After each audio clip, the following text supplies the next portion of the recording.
Europe में Baltic सी के साथ वाक़ रशियन एक्सक्लेव कैलिनिनग्राड को रूस के इत्तेहादी मुल्क बेलारूस से अलग करने वाले इस ज़मीनी टुकड़े को सवाल की गैप कहा जाता है।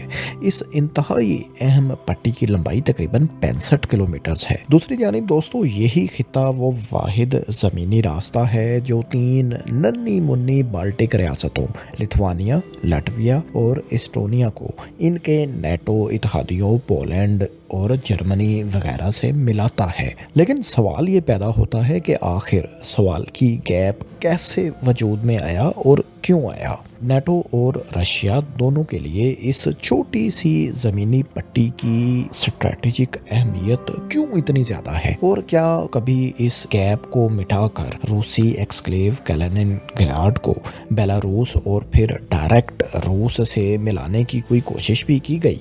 अगर ऐसी कोई कोशिश हुई तो उसका क्या अंजाम हुआ था? आइए दोस्तों, यही सब हम इस वीडियो में जानते हैं। दोस्तों, अगर आपने बिग सोचो को सब्सक्राइब नहीं कर रखा तो इस तरह की तहकीक और मालूमात से भरपूर वीडियोस मसलसल देखते रहने के लिए हमें सब्सक्राइब ज़रूर कर लें। शुक्रिया। दोस्तों, सवाल की गैप की अहमियत और इसके वजूद में आने की कहानी दरअसल जंग अजीम दोम के बाद दुनिया के नक्शे पर खींची जाने वाली लकीरों और सोवियत यूनियन के अरूजो ज़वाल से जुड़ी हुई है।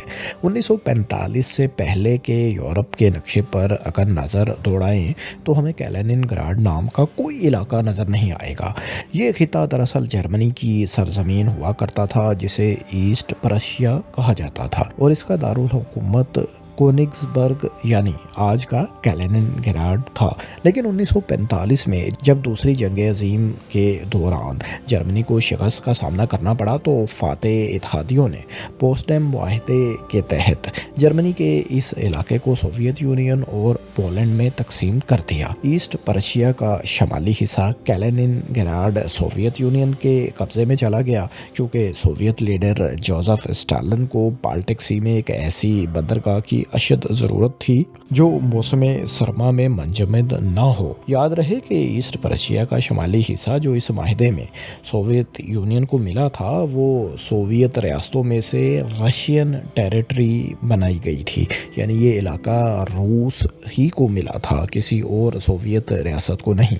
1946 में इस शहर का नाम बदलकर कैलिनिनग्राड रख दिया गया और वहाँ के जर्मन बाशिंदों को निकाल दिया गया और रूसी शहरियों को यहाँ पर बसाया जाने लगा। दोस्तों, यहाँ तक तो सवाल की गैप की कोई ख़ास जोग्राफियाई अहमियत सामने अभी तक नहीं आई थी। जाहिर है इसकी एक वजह ये थी कि दूसरी जंग अजीम के बाद जब सोवियत यूनियन और अमेरिका के दरमियान कोल्ड वार का आगाज़ हुआ तो तब सवाल की गैप नामी किसी पट्टी का तो वजूद ही नहीं था। दरअसल ये वो ज़माना था जब तीनों बाल्टिक स्टेट्स एस्टोनिया, लाटविया और लिथुआनिया के अलावा बेलारूस भी सोवियत यूनियन ही का हिस्सा थे, यानी ये रीजन आप कह लें कि एक ही मुल्क था। जबकि दूसरी जानिब पोलैंड समेत मशरकी यूरोप के दीगर कई ममालिक चेकोस्लोवाकिया, ईस्ट जर्मनी और हंगरी वगैरह नेटो मुखालिफ वारसा पैक्ट के तहत सोवियत यूनियन के इत्तेहादी थे। उस दौर में मास्को से चलने वाली ट्रेनें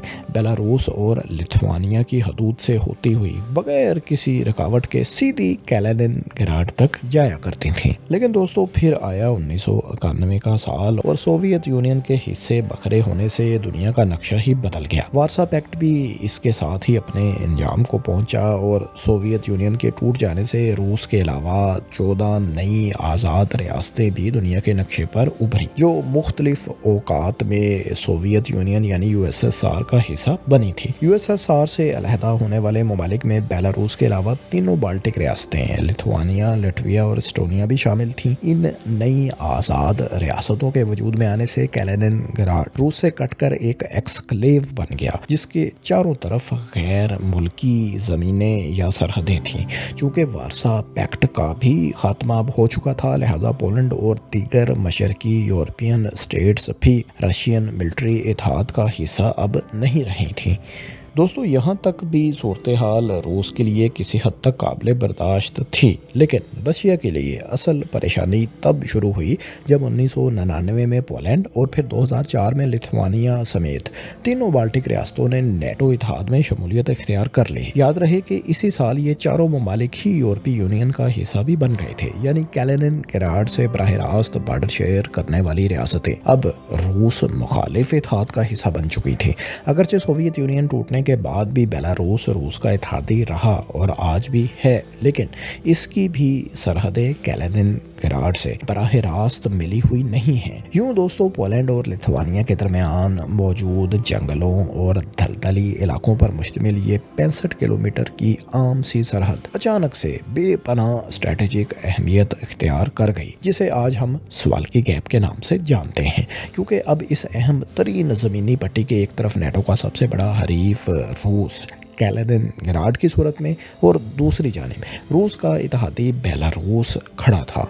तो दोस्तों, अब हम आपको ये बताते हैं कि स्वाल्की गैप रशिया के लिए इतना अहम क्यों है। दरअसल दोस्तों, बाल्टिक सी में तजारत और नेवी के लिए सेंट पीटर्सबर्ग की पोर्ट तो मौजूद है, लेकिन इसके साथ मसाला ये है कि सर्दियों के मौसम में ये पोर्ट बर्फ से मुकम्मल तौर पर जम जाती है। इसके बरअक्स कैलिनिनग्राड एक आइस फ्री पोर्ट है जो पूरा साल ही ऑपरेशनल रहती है। चूँकि ये इलाका रूस की मेनलैंड से कटा हुआ है, इसलिए वहाँ मौजूद रूसी शहरियों और मिलिट्री बेसिस तक सप्लाईज का तसलसल बरकरार रखना रूस के लिए एक बड़ा चैलेंज है। अगर किसी जंगी सूरत हाल में जब सेंट पीटर्सबर्ग की बंदरगाह से भी रूस कैलिनिनग्राड तक रसाई हासिल न कर सका तो रशिया के लिए मुश्किलात पैदा हो सकती हैं। रूस से कैलिनिनग्राड तक सिविलियन और तजारती सामान अमूमन लिथुआनिया के रास्ते ट्रेन के जरिए पूरा साल सप्लाई किया जाता था, लेकिन 2014 में रूस के क्रीमिया पर कंट्रोल हासिल कर लेने और फिर 2022 में रूस के यूक्रेन पर हमले के बाद हालात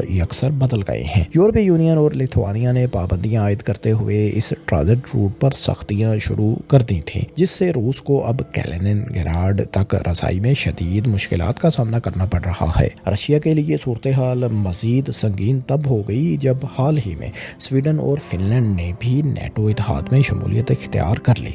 इन दोनों ममालिक के नेटो में आ जाने से पूरा बहिरा बाल्टिक एक नेटो लेक बनकर रह गया है, यानी अब समंदरी रास्ते से भी सेंट पीटर्सबर्ग से कैलिनिनग्राड तक रूसी बहरिया की रसाई नेटो के मुकम्मल निशाने पर है। ऐसे में रूस के पास अपने इस अहम तरीन और इंतहाई मिलिटराइज्ड बेस कैलिनिनग्राड तक ज़मीनी रसाई हासिल करने का वाहिद मुमकिन और मुख्तसर रास्ता यही स्वाल्की गैप ही है, जो इसे बेलारूस के जरिए बराह रास्त कैलिनिनग्राड से मिला सकता है। दूसरी जानिब दोस्तों, नेटो के लिए भी स्वाल्की गैप सिर्फ एक बॉर्डर नहीं बल्कि इंतहाई अहम और एक लिहाज से बड़ी कमजोरी भी है। जाहिर है इसकी बड़ी वजह यह है क्योंकि ये वो वाहिद ज़मीनी रास्ता है जो पोलैंड और बाकी नेटो ममालिक को तीनों बाल्टिक रियासतों से मिलाता है। इस पट्टी से वाया बाल्टिका जैसे इंतहाई अहम हाईवे और रेलवे लाइंस गुजरती हैं जो नेटो की लॉजिस्टिक और सप्लाईज की शहरक हैं। नेटो का सबसे बड़ा खौफ ये है कि अगर किसी भी जंगी सूरत हाल में रूस बेलारूस के साथ मिलकर इस 65 किलोमीटर के गैप को काट देता है तो तीनों बाल्टिक रियासतें यूरोप से मुकम्मल तौर पर कट कर रह जाएंगी और एक तरह से महसूर हो जाएंगी, क्योंकि शुमाल से ये अपने नेटो इत्तेहादी ममालिक फिनलैंड के साथ भी बराह रास्त ज़मीनी रास्ते या समंदर से नहीं मिली हुई बल्कि दरमियान में समंदर है और इस छोटे से समुद्री रास्ते को भी रशिया चौक कर सकता है। ऐसे में रूस इन्हें बआसानी कैप्चर करने की पोजीशन में है। और याद रहे कि एरिया वाइज भी ये तीनों रियासतें रकबे के एतबार से भी कोई ज़्यादा बड़ी नहीं। आप सोच रहे होंगे कि नेटो इन छोटी बाल्टिक रियासतों को समंदरी रास्ते से भी तो सप्लाईज मुहैया कर सकता है, लेकिन दोस्तों ऐसा भी करना आसान नहीं, क्योंकि बाल्टिक सी में कैलिनिनग्राड की सूरत में रूस की इंतहाई मिलिटराइज्ड फॉरवर्ड मिलिट्री बेस मौजूद है। कैलिनिनग्राड में नस्ब रूसी Iskander missile missile, anti access और एरिया डेनाइल सिस्टम्स पूरे बहिराए बाल्टिक को ब्लॉक करने की सलाहियत रखते हैं। और बाल्टिक सी दोस्तों कोई बहुत बड़ा समंदर भी नहीं। जंग की सूरत में रूस को शायद बाकायदा बड़ी फौज भेजने की ज़रूरत भी ना पड़े। वो महज कैलिनिनग्राड से चंद मिसाइल दाग कर इस गैप में मौजूद रेलवे ट्रैक्स और सड़कों को मुकम्मल तौर पर तबाह करने की सलाहियत रखता है। हाँ, अलबत्ता इस इलाके का जिग्राफिया नेटो के लिए किसी हद तक कुदरती दिफा का काम कर सकता है। सवाल की गैप घने जंगलात, दलदली इलाकों और झीलों पर मुश्तमिल है, जिसकी वजह से रशियन टैंक्स और भारी मशीनरी के लिए यहाँ तेज़ी से पेशकदमी करना आसान नहीं होगा। लेकिन मिलिट्री माहिरीन इस हकीकत से बखूबी वाकिफ़ हैं कि अगर रूस ने अचानक से हमला करके इस मुख्तसर सी पट्टी पर अपना कंट्रोल हासिल कर लिया तो फिर नेटो के लिए इसे वापस लेना इंतहाई मुश्किल हो सकता है। अब आपके जहन में शायद ये सवाल आ रहा होगा कि क्या रूस ने कभी इस इंतहाई अहम गैप को ख़त्म करके कैलिनिनग्राड को बेलारूस से बराह रास्त मिलाने के लिए कोई बाकायदा रास्ता या कॉरिडोर वगैरह बनाने की कोशिश भी की? तो दोस्तों इसका जवाब है जी हाँ, बिल्कुल की थी। लेकिन ये याद रखना बहुत ज़रूरी है कि इस तरह की बातचीत और कोशिशें सोवियत यूनियन के टूटने के फ़ौरन बाद के दौर में हुई थी। यानी उस वक्त जब पोलैंड और बाल्टिक रियासतों लिथुआनिया, लाटविया और एस्टोनिया ने नेटो और यूरोपीय यूनियन को ज्वाइन नहीं किया था। दरअसल 1990 की दहाई के अवाइल में जब सोवियत यूनियन टूटने के बाद कैलिनिनग्राड एक अलग थलग एक्सक्लेव बन गया तो रशियन हुकूमत को इसकी जगराफियाई तन्हाई का शिद्दत से एहसास हुआ। बोरिस येल्सिन के दौरे हुकूमत में 1994 और 96 के आसपास रूस ने पोलैंड और लिथुआनिया की सरजमीन से ट्रांजिट कॉरिडोर बनाने का प्रपोजल भी पेश किया। रूस का मंसूबा ये था कि बेलारूस से कैलिनिनग्राड तक एक ऐसी स्पेशल हाईवे और रेलवे लाइन बिछाई जाए जो पोलैंड की सरजमीन से या लिथुआनिया से होकर गुजरे। रूस चाहता था कि इस कॉरिडोर पर इसे एक्स्ट्रा टेरिटोरियल हकूक मिल जाए, यानी रशियन सिविलियन और ख़ास तौर पर मिलिट्री ट्रैफिक और सप्लाईज पोलैंड या लिथुआनिया की सरजमीन से बगैर किसी वीज़े या कस्टम चेकिंग वगैरह के आज़ादाना तौर पर गुजर सकें। लेकिन इन कोशिशों का क्या अंजाम हुआ? दोस्तों, पोलैंड ने रूस के प्रपोजल को सख्ती से मुस्तरद कर दिया था। पोलैंड के लिए ये तजवीज़ अपनी कौमी सलामती और खुद मुख्तारी पर एक बराह रास्त हमले के मुतरादिफ थी। पोलैंड को ये खदशा था कि अगर उसने रूस को अपनी सरजमीन पर ऐसा कोई कॉरिडोर बनाने की इजाज़त दे दी तो मुस्तकबिल में रशिया इसे जवाज़ बनाकर पोलैंड की सरजमीन पर मदाखलत करेगा।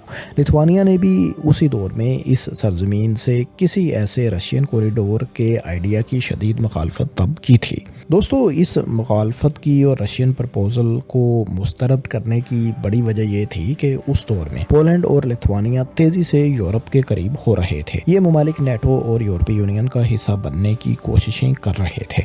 इन्हें बखूबी अंदाज़ा था कि उन्होंने अपनी सरजमीन पर रूस को ऐसा कॉरिडोर दे दिया तो इनके नेटो में शामिल होने के इम्कानात ख़त्म हो जाएंगे और वो दोबारा रूस के ज़ेरे तसल्लुत भी किसी न किसी तरह आ सकते हैं। तो इन सब हालात का नतीजा ये निकला कि रूस का इस कॉरिडोर का आइडिया खटाई में पड़ गया।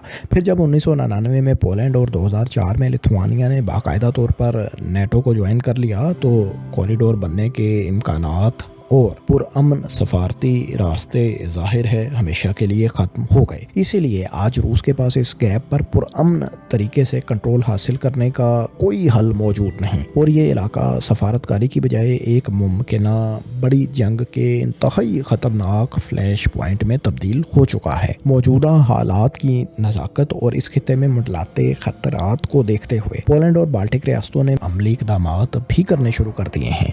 रूस की जानिब से बढ़ते हुए खतरे से निपटने के लिए हाल ही में बाल्टिक रियासतों ने रूस और बेलारूस से मुल्हिका सरहदों पर मुश्तरका तौर पर बाल्टिक डिफेंस लाइन तामीर करना शुरू कर दी है। इसी तरह पोलैंड ने भी किसी मुमकिना दरअंदाजी के खतरे से बचने के लिए अरबों डॉलर्स के ईस्ट शील्ड प्रोजेक्ट का बाकायदा आगाज कर दिया है। इन मंसूबों के तहत सरहदों पर कंक्रीट के बंकर्स, एंटी टैंक रुकावटें और खंदकें वगैरह बनाई जा रही हैं ताकि किसी भी मुमकिना रशियन हमले को रोका जा सके। इसके अलावा दूसरी जंग अज़ीम के बाद तारीख में पहली बार जर्मनी ने अपनी फौज की एक पूरी कॉम्बैट ब्रिगेड मुस्तकिल तौर पर लिथुआनिया में तैनात कर दी है ताकि किसी जंग की सूरत में नेटो के एक्शन में आने से पहले ही लिथुआनिया का दिफा کسی حد تک مضبوط ہو سکے۔ تو دوستو یہ تھی اس تنگ سی پٹی سوال کی گیپ کی مکمل کہانی۔ آپ کو کیسی لگی؟ آپ کے خیال میں کیا مستقبل میں کبھی روس اس گیپ پر کنٹرول حاصل کرنے کے لیے طاقت